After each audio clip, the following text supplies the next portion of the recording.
Just want to say thank you to Tania for including me in this. I feel very humbled and for you to actually have thought of me. And just basically say, we're trying to obviously support each other, keep supporting one another. Latinos Unidos UK is a new incentive that we want to push towards everyone. Use the hashtag Latinos Unidos UK. The message that I would love to give to everyone is to please support the younger artists, the new artists, the new Latin brands, the DJs that are doing their lives, and obviously invite you to join me. I am now back with a morning show, which is a Latin breakfast program every morning from Monday to Friday from 10 a.m. to 1 p.m. on Sound Latino UK Radio. You can download the free Sound Latino UK Radio app. Many people say, I didn't know there was a radio station here in the UK. Well, there is definitely one, okay? So Sound Latino UK, it's a free app on Google Play or on the App Store. You can download it, and I hope you can join me on the morning show from 10 to 1 every day. Bendiciones. How did you discover your vocation as a DJ? Obviously, when I was young, I used to go to a lot of clubs, and I actually rubbed shoulders with one of my good friends who was a resident DJ in the club in Oxford Street in central London. And I just used to, whenever he used to go to the toilet, he used to ask me to press play for him.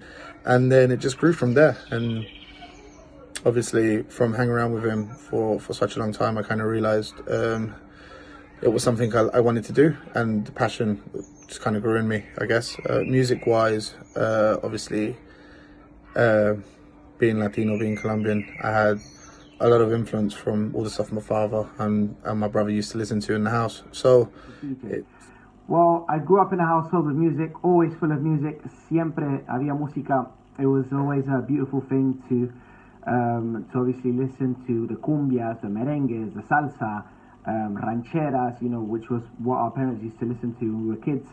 And when I was, I think about 11 was probably the first time I ever had to put music on in a party. At home, we'd have house parties, and we used to have cassette players back in those days. So you'd have a big equipment there and the cassette players, and I'd switch between cassettes. No lie. That would be probably the first time I was ever actually DJ, which was, at my home, in house parties. Just I'd record songs over the radio, so the cassette player directly.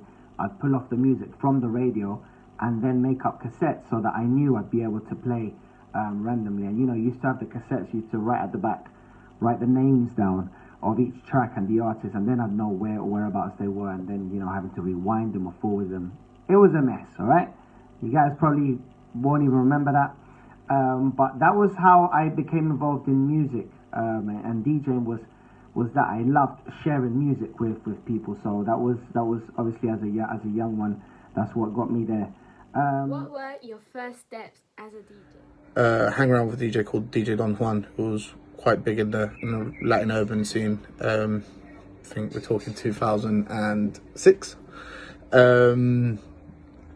And I used to play alongside him. Basically, he gave me a chance to play alongside him. We did an event 2008 or something, 2007, can't remember.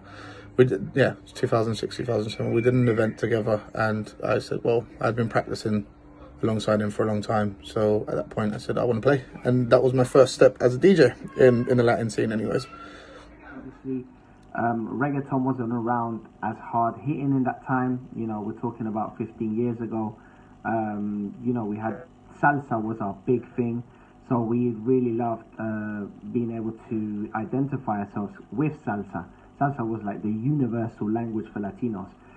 The obstacle was that obviously you would have to try and see which songs the English crowd or your Europeans would enjoy, because you're going into. I was hired by a company called One Music, and I would have to go literally. It was to pubs. I was hired to go and DJ in pubs. They say, yeah, go on, just put any Latino music on there, and I thought, you know what, it has to be very, so, you try and look for your Elvis Crespo, Celia Cruz, what sort of tracks could they really enjoy.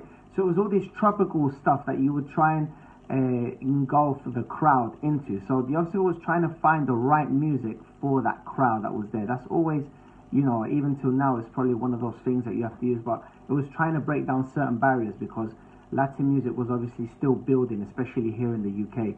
And then trying to be accepted, by certain, if you'd approach maybe a club and say, look, I'd love to DJ, he'll be like, no, we've got a DJ, he's been there for a long time.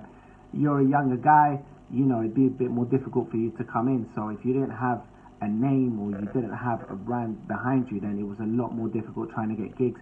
Back in those days, it was a lot more difficult. What were your main obstacles? My main obstacles would be the lack of support, the lack of events. Obviously, as Latinos, we are still a minority. So it was very difficult to kind of bridge out and be consistent. Although luckily, I've had a very consistent career. But it was difficult at times because we didn't have the platforms that we have now. We didn't have the support that we have now. Were at the beginning when we were DJing is that we obviously reggaeton wasn't around as hard hitting in that time. We're talking about 15 years ago. We had salsa was our big thing, so we really loved being able to identify ourselves with salsa. Salsa was like the universal language for Latinos. The obstacle was that obviously you would have to try and see which songs the English crowd or your Europeans would enjoy, because you're going into. I was hired by a company called One Music, and I would have to go literally. It was to pubs. I was hired to go and DJ in pubs. They say, yeah, go on, just put any Latino music on there, and I thought, you know what, it has to be very. So you try and look for your Elvis Crespo, Celia Cruz. What sort of tracks could they really enjoy? So it was all this tropical stuff that you would try and engulf the crowd into. So the obstacle was trying to find the right music for that crowd that was there. That's always, even till now, it's probably one of those things that you have to use. But it was trying to break down certain barriers, because Latin music was obviously still building, especially here in the UK. And then trying to be accepted, by certain, if you'd approach maybe a club and say, look, I'd love to DJ, he'll be like, no, we've got a DJ, he's been there for a long time. You're a younger guy, it'd be a bit more difficult for you to come in. So if you didn't have a name or you didn't have a brand behind you, then it was a lot more difficult trying to get gigs. Last question. So, throughout your career, what were your main achievements? I've had the opportunity and the chance to open a lot of concerts for internationally known artists. Arcángel, De La Ghetto, Daddy Yankee, Ozuna, Nicky Jam, who else? J. Alvarez. The list is Tony Das. There's the list is endless. So that has to probably be one of my main achievements. And then besides that, last year and the year before, I was the host of the Ozuna concert, and I also hosted the Daddy Yankee concert with 15,000 people in the O2. So that was really cool. I think what music has given me, and I always say this, it's not probably the economic side, is the love and respect from the community. And I think that's the biggest thing that I take away is el cariño that I can receive from everyone. The fact that somebody say, look, DJ, well, I've listened to your radio show, or I love your set, or I heard you play once there, or you did a wedding here, or you did this party here and you really enjoyed it, or to be known to be one of the most versatile, if not the DJ that brings a lot of variety to his repertoire, is probably what I truly would say is my main achievement. The fact that people recognize the work that goes into the set that I do, or the performance, or the gig that I have to put on. So that's probably one of the biggest things. Along the way, I've been privileged to be involved within the music industry, being head of events and being an events manager, and being involved in major concerts like Daddy Yankee, Ozuna, Nicky Jam, hosting these shows as well. Being on stage at the O2, presenting Mark Anthony in front of 14,000 people is probably one of the biggest things I've ever done. And I'm grateful for the people that allowed me that opportunity to be able to do these sort of things. So yeah. Entraba en la discoteca sin tenerle edad.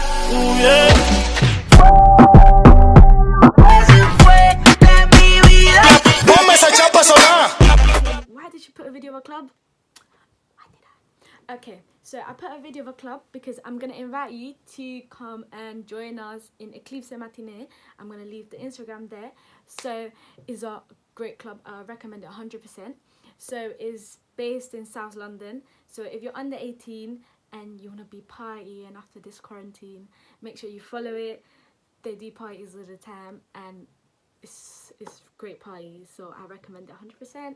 Make sure you follow it, guys. Thank you guys for watching this video and I hope to see you all soon.